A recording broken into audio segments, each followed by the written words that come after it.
Hello friends, my name is Amrita. स्वागत है आपका वेदास्त्र पर। आज मैं आपके साथ डिस्कस करने वाली हूँ ह्यूमन रिप्रोडक्शन का सेकंड लेक्चर। तो चलिए स्टार्ट करते हैं।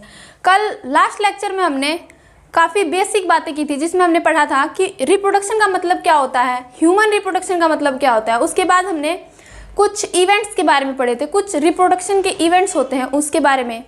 उसके बाद हमने टाइप्स ऑफ सेक्स ऑर्गन के बारे में पढ़ा था, जिसमें दो टाइप होते हैं, एक होता है प्राइमरी सेक्स ऑर्गन और एक होता है सेकेंडरी सेक्स ऑर्गन। तो प्राइमरी सेक्स ऑर्गन का जो मेल के केस में जो एग्जांपल होता है, मेल, वो होता है टेस्टिस, और फीमेल के केस में जो होता है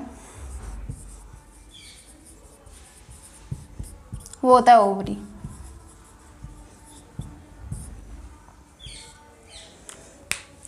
ये कल मैंने एग्जाम्पल नहीं बताए थे, इसलिए मैं आज ये एग्जाम्पल बता रही हूँ। उसके आगे हम पढ़ेंगे कि जो मेल और फीमेल के रिप्रोडक्टिव इवेंट्स होते हैं उनमें कुछ बेसिक डिफरेंसेस क्या होते हैं।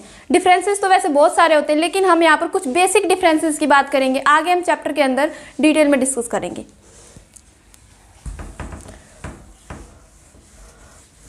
तो यहाँ पर हम देखेंगे सबसे पहले डिफरेंस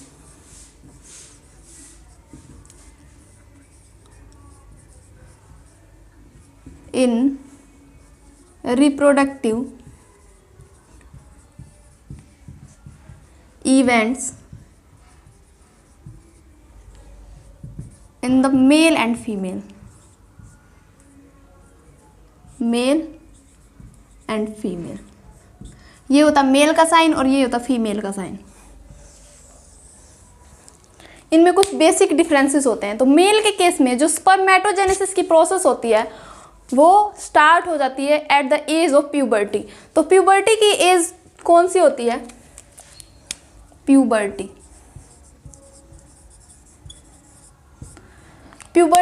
की वो एज होती है जहाँ पर कुछ फिजिकल चेंजेस भी होते हैं और कुछ हार्मोनल चेंजेस भी होते हैं, और ये अराउंड 10 to 40 ईयर्स की होती है।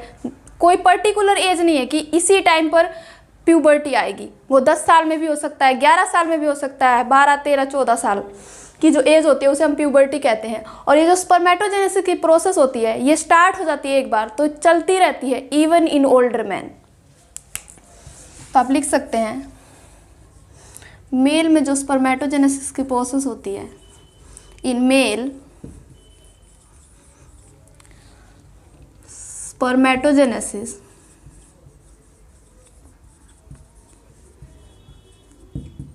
Start at puberty. प्यूबर्टी वो एज होती है जहाँ पर फिजिकल चेंजेस भी होते हैं, बॉडी में भी चेंजेस आते हैं, एंड हार्मोनल चेंजेस भी होते हैं।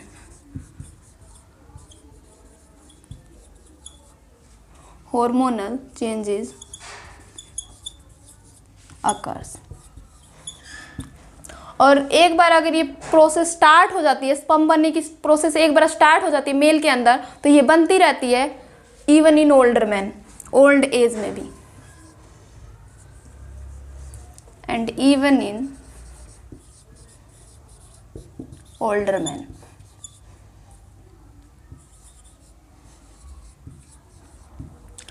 लेकिन फीमेल के केस में ऐसा नहीं होता कि प्यूबर्टी के एज में जो oogenesis की प्रोसेस है वो स्टार्ट हो रही है। oogenesis प्रोसेस जो होती है फीमेल के केस में वो एम्ब्रियोनिक लाइफ में स्टार्ट हो जाती है। एम्ब्रियोनिक लाइफ का मतलब क्या है? बिफोर बर्थ, बर्थ से पहले ही, जब वो मदर के यूट्रस के अंदर होती है तभी उसके अंदर oogenesis प्रोसेस स्टार्ट हो जाती है। ये इतनी पहले स्टार्ट हो जाती है, इसी कारण ये बंद भी पहले ही हो जाती है, पहले स्टॉप हो जाती है, और इसके स्टॉप होने की प्रोसेस को हम कहते हैं मेनोपॉज। मेनोपॉज का मतलब होता है menstrual cycle stops. In female oogenesis start at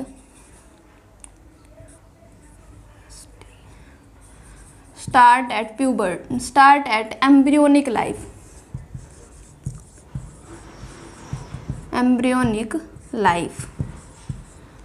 embryonic life का मतलब होता है बिफोर बर्थ, बर्थ से पहले।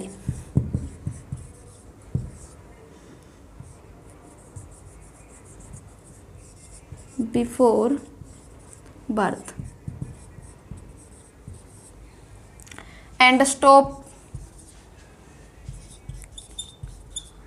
Eight menopause. और इसके स्टॉप होने को मेनोपॉज कहते हैं। मेनोपॉज का मतलब होता है when menstrual cycle is stop in female. जब फीमेल के अंदर जो मेंस्ट्रुअल साइकिल होती है वो स्टॉप हो जाती है तो उस प्रोसेस को हम कहते हैं मेनोपॉज। मेंस्ट्रुअल साइकिल एक अपने आप में बहुत बड़ा टॉपिक है, ये आगे हम पढ़ेंगे। तो ये होते हैं बेसिक डिफरेंसेस मेल और फीमेल के रिप्रोडक्टिव इवेंट्स में। तो आगे हम पढ़ेंगे अब मेल रिप्रोडक्टिव सिस्टम, कि एक मेल रिप्रोडक्टिव सिस्टम के अंदर क्या क्या चीज़ें होती है, कहाँ पर सिचुएटेड होती है, क्या क्या प्रॉपर्टीज़ होती है, और उसे हम स्ट्रक्चर से भी समझेंगे।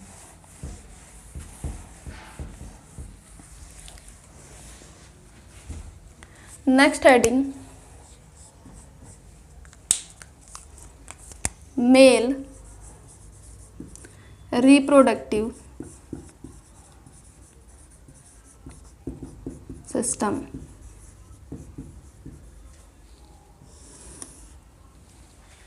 जो मेल रिप्रोडक्टिव सिस्टम होता है वो पता है कहाँ पर प्रेजेंट होता है, मेल का हो या फिर फीमेल का हो। जो हमारा एब्डोमेन होता है और जो थाई होती है, इसके बीच का जो रीजन होता है उसे हम कहते हैं मेल रिप्रोडक्टिव सिस्टम। वहाँ पर प्रेजेंट होता है हमारा मेल रिप्रोडक्टिव सिस्टम, और इस रीजन को कहते हैं pelvis region. It is present in pelvis region.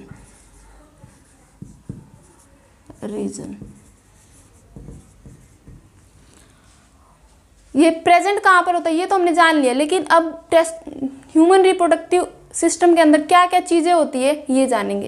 It consist of सबसे पहले हम एक फ्लो चार्ट बनाएंगे।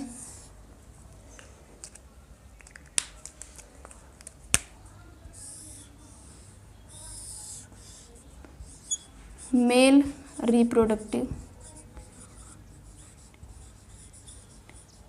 सिस्टम। तो मेल रिप्रोडक्टिव सिस्टम जो सबसे पहली चीज होती है वो होती है टेस्टिस। टेस्टिस जिसे हम कहते हैं प्राइमरी सेक्स ऑर्गन। टेस्टिस को प्राइमरी सेक्स ऑर्गन क्यों बोला? क्योंकि यहाँ पर गैमीट की भी फॉर्मेशन होती है और हॉर्मोन्स की फॉर्मेशन होती है। जो हॉर्मोन्स होता है वो होता है टेस्टोस्टेरोन। टेस्टोस्टेरोन एक टाइप होता है एंड्रोजन का, ये आगे मैं आपको बताऊंगी। जो सेकंड है वो है male accessory ducts. Accessory duct, male accessory duct. Duct का काम क्या होता है? एक जगह से चीज़ों को दूसरी जगह ले जाने का, ट्रांसफ़र करने का। तो जो सबसे पहली डक्ट होती है मेल के अंदर वो rete testis. Next vasa efferentia.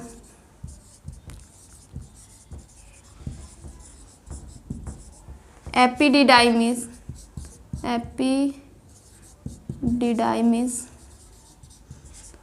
And vas deferens. इसके अलावा मेल रिप्रोडक्टिव सिस्टम के अंदर हमें मेल एसेसरी ग्लैंड्स भी देखने को मिलते हैं। Accessory gland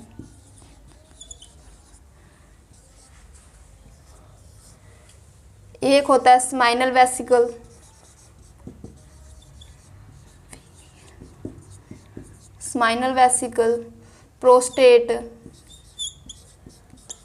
prostate gland and bulbourethral.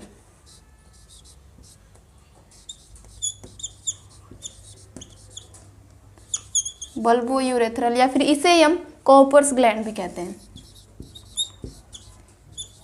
Cowper's gland. इसके अलावा मेल के अंदर हमें एक्सटर्नल जेनिटेलिया भी देखने को मिलता है।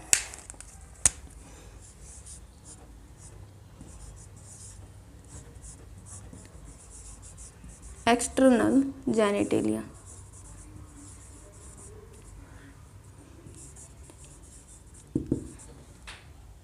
एक्सटर्नल जेनिटेलिया कौन कौन से, एक होता है पीनस और एक होता है स्क्रोटम। तो देखो मेल रिप्रोडक्टिव सिस्टम के अंदर ये सारी की सारी चीज़ें मौजूद होती है। तो जो सबसे पहली चीज़ है वो टेस्टिस। मेल रिप्रोडक्टिव सिस्टम के अंदर जो टेस्टिस होती है वो बॉडी से बाहर प्रेजेंट होती है और ये वन पेयर होती है। बॉडी से बाहर एक पाउच के अंदर प्रेजेंट होती है जिसे हम कहते हैं स्क्रोटम।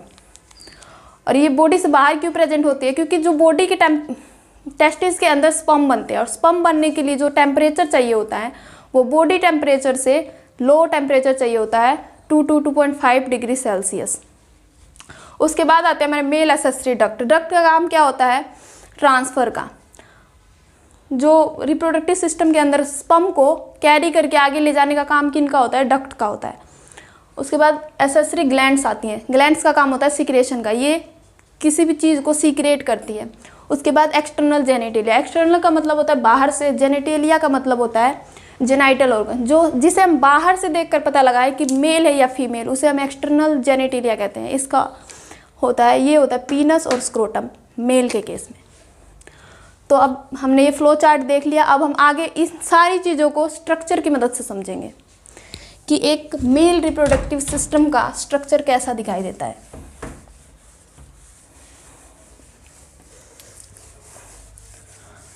दो स्ट्रक्चर से समझेंगे। एक हम साइड व्यू बनाएंगे और एक पोस्टीरियर से देखेंगे, पीछे की साइड से।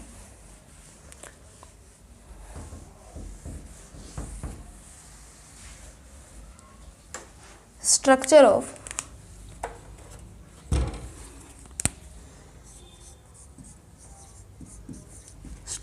Of male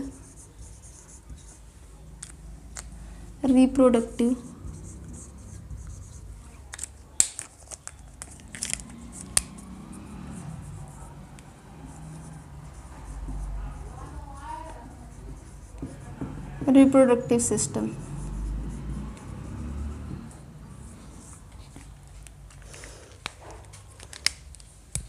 male reproductive system में जो पहली चीज होती है वो टेस्टिस।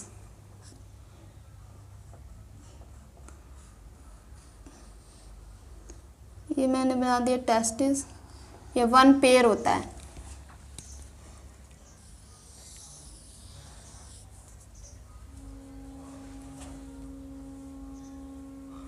और इस टेस्टिस के अराउंड एक बहुत ही कोइल्ड स्ट्रक्चर प्रेजेंट होती है।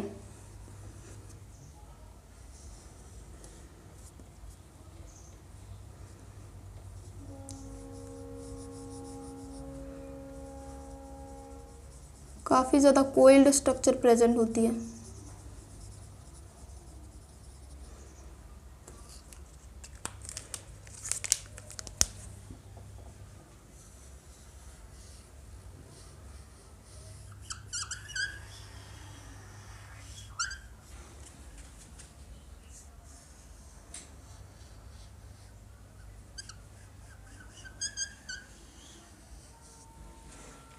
ये जो कोइल्ड स्ट्रक्चर है इसका नाम होता है एपिडिडाइमिस।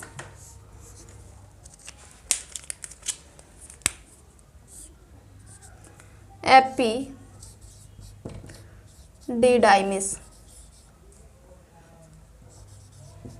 एपिडिडाइमिस क्या थी? एक डक्ट थी। डक्ट का काम क्या होता है? चीज़ों को एक जगह से दूसरी जगह ट्रांसफर करने का।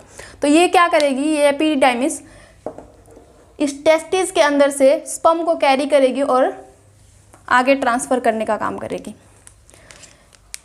इसके बाद इससे एक और डक्ट निकलती है। इस डक्ट का नाम है वेज डिफरेंस।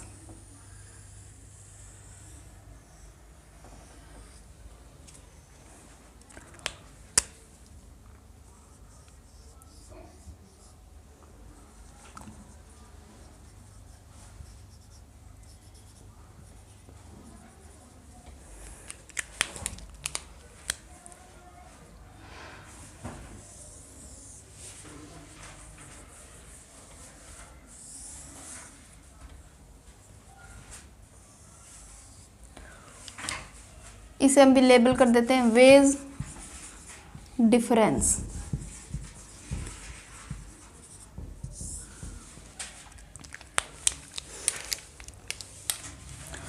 ये जो डक्ट होती है ना वास डिफरेंस, ये एपिडाइमिस से स्पर्म को कैरी करके आगे लेकर जाती है। और ये पता है क्या करती है, ये यहाँ पर होती है हमारी यूरिनरी ब्लैडर।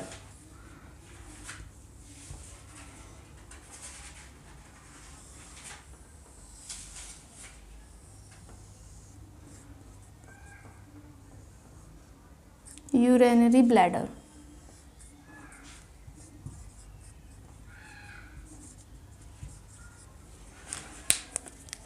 ये जो डक्ट होती है ये आगे जाकर एक डक्ट रिसीव करती है सेमाइनल वेसिकल से, और ये दोनों डक्ट मिलकर एक कॉमन डक्ट बनाते हैं जिसका नाम होता है कॉमन इजैक्यूलेटरी डक्ट।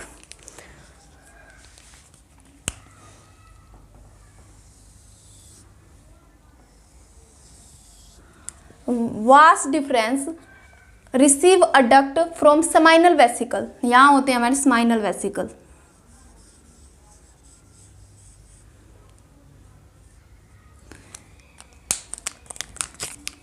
ये स्माइनल वेसिकल से एक डक्ट रिसीव करती है और इससे एक डक्ट रिसीव करके एक कॉमन डक्ट बनाती है जिसका नाम होता है common ejaculatory duct. Common ejaculatory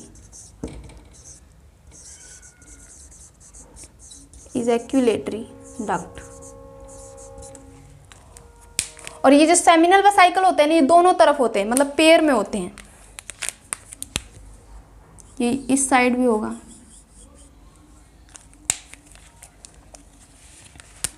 यहाँ से ये वास डिफरेंस आएगी और इससे एक डक्ट रिसीव करेगी और इस डक्ट का नाम होता है,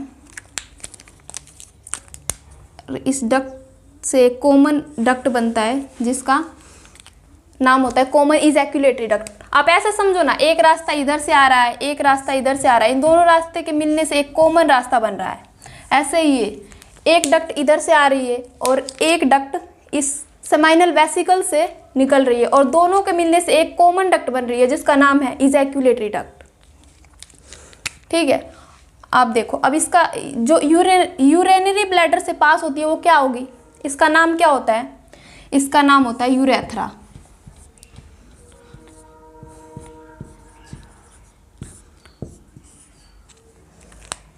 आप एक बात बताओ, जो यूरिन होती है वो यूरिन कहाँ बनती है, जो यूरिन होती है वो किडनी के अंदर बनती है और किडनी से जो डक्ट यूरिन को कैरी कर लेकर आते हैं यूरिनरी ब्लैडर के अंदर, उस डक्ट का नाम होता है यूरेटर। यूरेटर। और यूरिनरी ब्लैडर से यहाँ आकर जमा होती है यूरिन और यूरिनरी ब्लैडर से वापस जो यूरिन है उसको कैरी करके लाने वाले डक्ट का नाम होता है यूरेथ्रा। तो यहाँ पर हो जाएगी हमारी यूरेटर।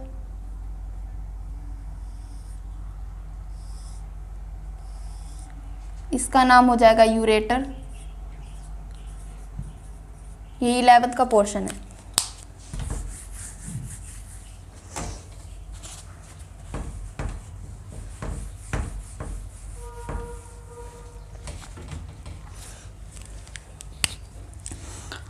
अब स्माइनल वेसिकल के जस्ट नीचे, इस यूरिनरी ब्लैडर के नीचे एक और ग्लैंड होती है जिसका नाम होता है प्रोस्टेट ग्लैंड। और ये जो ग्लैंड होती है ये सिंगल होती है।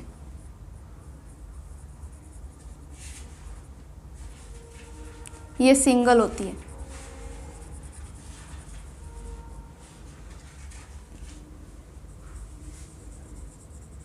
ये जो आपको इस तरह से दिखाई दे रहा है ब्लैक कलर में, इसका नाम होता है प्रोस्टेट ग्लैंड।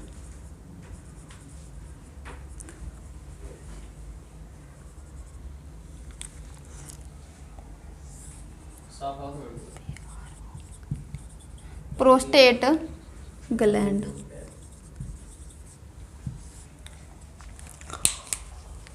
और इस प्रोस्टेट ग्लैंड के जस्ट नीचे एक और ग्लैंड होती है, ये जो आपको सर्कल दिख रहा है जो गोल गोल, ये होता है बल्बो यूरेथ्रल, या फिर इसे हम कहते हैं कॉपर्स ग्लैंड। ये पेयर में होता है। स्माइनल वेसिकल पेयर में है, बल्बो यूरेथ्रल ग्लैंड पेयर में है, लेकिन जो प्रोस्टेट ग्लैंड है ये पेयर में नहीं है, ये सिंगल है, सिंगल होता है ये। अगर आप 3D में देखोगे तो आपके ऐसा दिखेगा। ये जो मैंने आपको स्ट्रक्चर बनाया, ये जो स्ट्रक्चर है ये एपिडिडाइमिस दिख रही है। कैसे दिख रही है? ये जो पोर्शन होता है ये होता है एंटीरियर और ये होता है पोस्टीरियर। अगर मैं किसी बंदे को पीछे से देख रही हूँ उसका ट्रांसवर्स सेक्शन करके, तो मुझे एपिडिडाइमिस दिखेंगे और 2 टेस्टिस दिखेंगे, लेकिन अगर मुझे एंटीरियर पार्ट से देख रही हूँ तो नहीं दिखेंगे मुझे। तो जो प्रोस्टेट ग्लैंड है वो बिहाइंड यूरिनरी ब्लैडर है और बल्बो यूरेथ्रल जो है वो साइड्स ऑफ यूरेथ्रा, यूरेथ्रा के साइड्स में ही तो प्रेजेंट है ये। इसके अलावा यहाँ पर एक स्ट्रक्चर होता है जो कोपुलेशन में हेल्प करता है और इस स्ट्रक्चर का नाम होता है पीनस।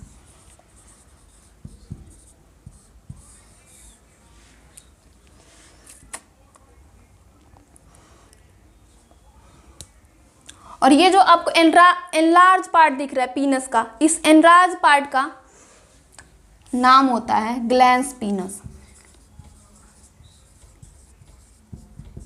ग्लैंस पीनस। यहाँ पर कुछ इरेक्टाइल टिश्यूज होते हैं जो इरेक्शन में मदद करते हैं। तो यहाँ पर एक स्किन बनी होती है इस तरह से, एक स्किन होती है जो इरेक्शन में मदद करती है और इस स्किन का नाम होता है फोर स्किन। ये जो स्किन है ये मूव करती है बैकवर्ड।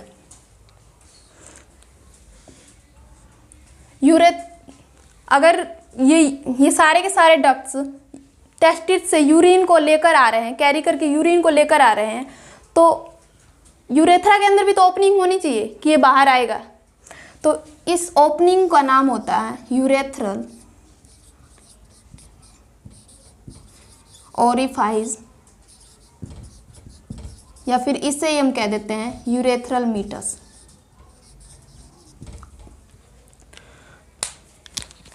तो ये हमारा स्ट्रक्चर एक मेल रिप्रोडक्टिव सिस्टम का,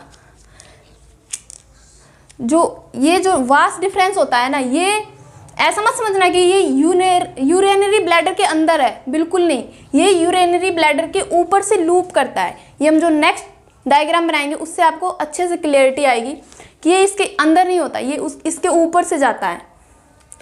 ये इसके ऊपर से लूप करता है, लूप आवर यूरिनरी ब्लैडर। ये यूरिनरी ब्लैडर के ऊपर से लूप करता है। तो सबसे पहले टेस्टिस जो थे, स्पर्म जो थे वो टेस्टिस के अंदर बने। उसके बाद टेस्टिस से स्पर्म को कैरी करके ले जाने वाले डक्ट का नाम था एपिडिडाइमिस। एपिडिडाइमिस से ये गया वास डिफरेंस के अंदर। वास डिफरेंस ने एक स्माइनल वेसिकल से एक डक्ट को रिसीव किया। उस डक्ट का नाम नहीं दिया गया है। एक डक्ट को रिसीव किया और उस डक्ट के मिलने से एक कॉमन डक्ट बना, जिसे हमने कहा कॉमन इजैक्यूलेटरी डक्ट। इसके साथ ही साथ यूरिनरी ब्लैडर के जस्ट नीचे एक ग्लैंड होती है जिसका नाम होता है प्रोस्टेट ग्लैंड, और उसके नीचे होता है बल्बो यूरेथ्रल ग्लैंड, और ये होता है हमारा स्माइनल वेसिकल जो पेयर में होता है। तो ये था हमारा मेल रिप्रोडक्टिव सिस्टम का पहला स्ट्रक्चर। अब हम दूसरे स्ट्रक्चर के बारे में बात करते हैं।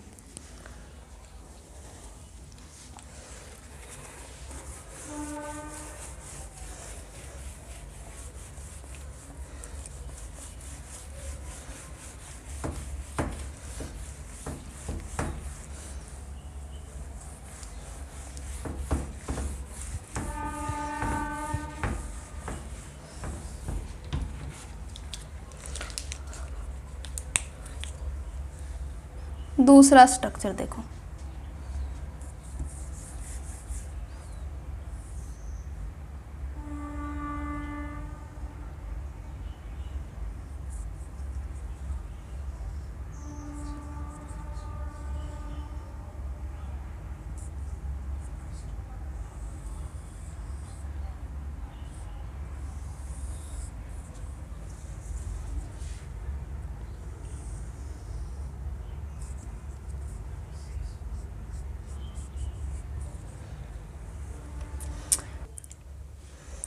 तो ये जो हमारा स्क्रोटम है, एक स्क्रोटम जो होता है एक पाउच होता है, पाउच लाइक स्ट्रक्चर होता है। उस पाउच के अंदर हमारा जो टेस्टिस होता है वो मौजूद होता है, और टेस्टिस 1 पेयर होता है।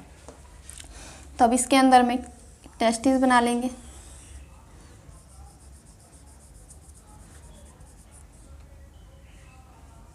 ये जो है ये स्क्रोटम है,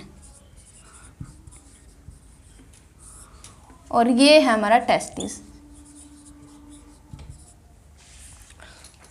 और ये है हमारा पीनस।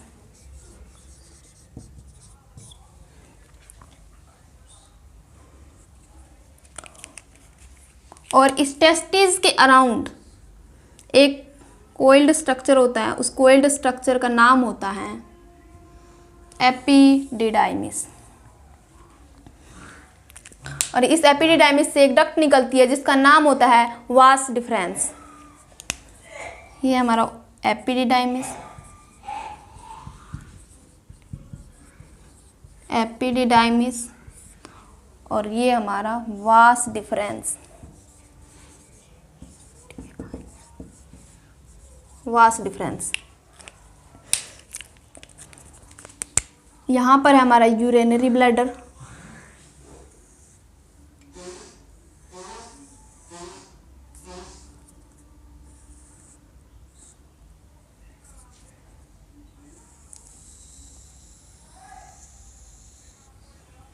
ये हमारा यूरिनरी ब्लैडर। अब आपको समझ आएगा कि जो वास डिफरेंस होता है वो यूरिनरी ब्लैडर के अंदर नहीं होता, वो यूरिनरी ब्लैडर के ऊपर लूप करता है, लूप आवर यूरिनरी ब्लैडर। ठीक है, ये क्या हमारा यूरिनरी ब्लैडर, और ये हमारा वास डिफरेंस।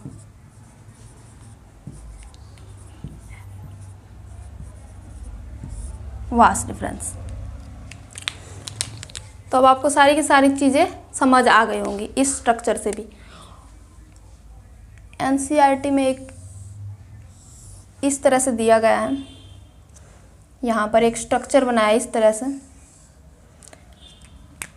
इसका नाम होता है रेक्टम। ये हमारा रिप्रोडक्टिव सिस्टम का पार्ट नहीं है, लेकिन एनसीईआरटी में दिया गया है इसलिए मैं बना रही हूँ। ये हमारा डाइजेस्टिव सिस्टम का पार्ट है, ये होता है एनस।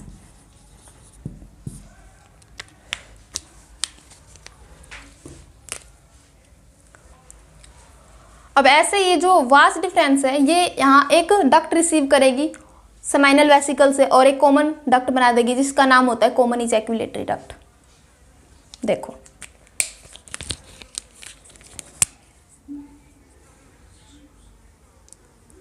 यहाँ से आई और यहाँ हमारा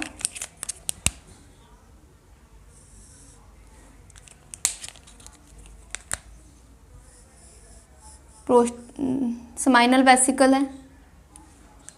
स्माइनल वेसिकल से इसने एक डक्ट रिसीव की और एक कॉमन डक्ट बन गया यहाँ जिसका नाम है कॉमन इजैक्यूलेटरी डक्ट।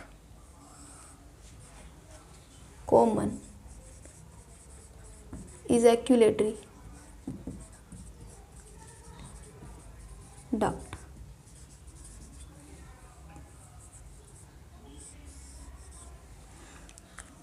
और ये हमारा स्माइनल वेसिकल।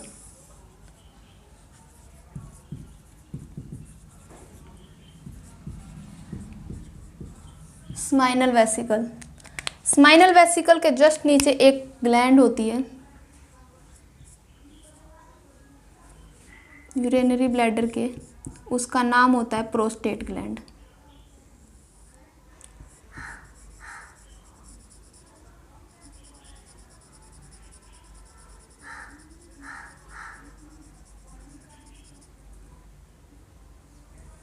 ये जो आपको दिख रहा है ये है प्रोस्टेट ग्लैंड।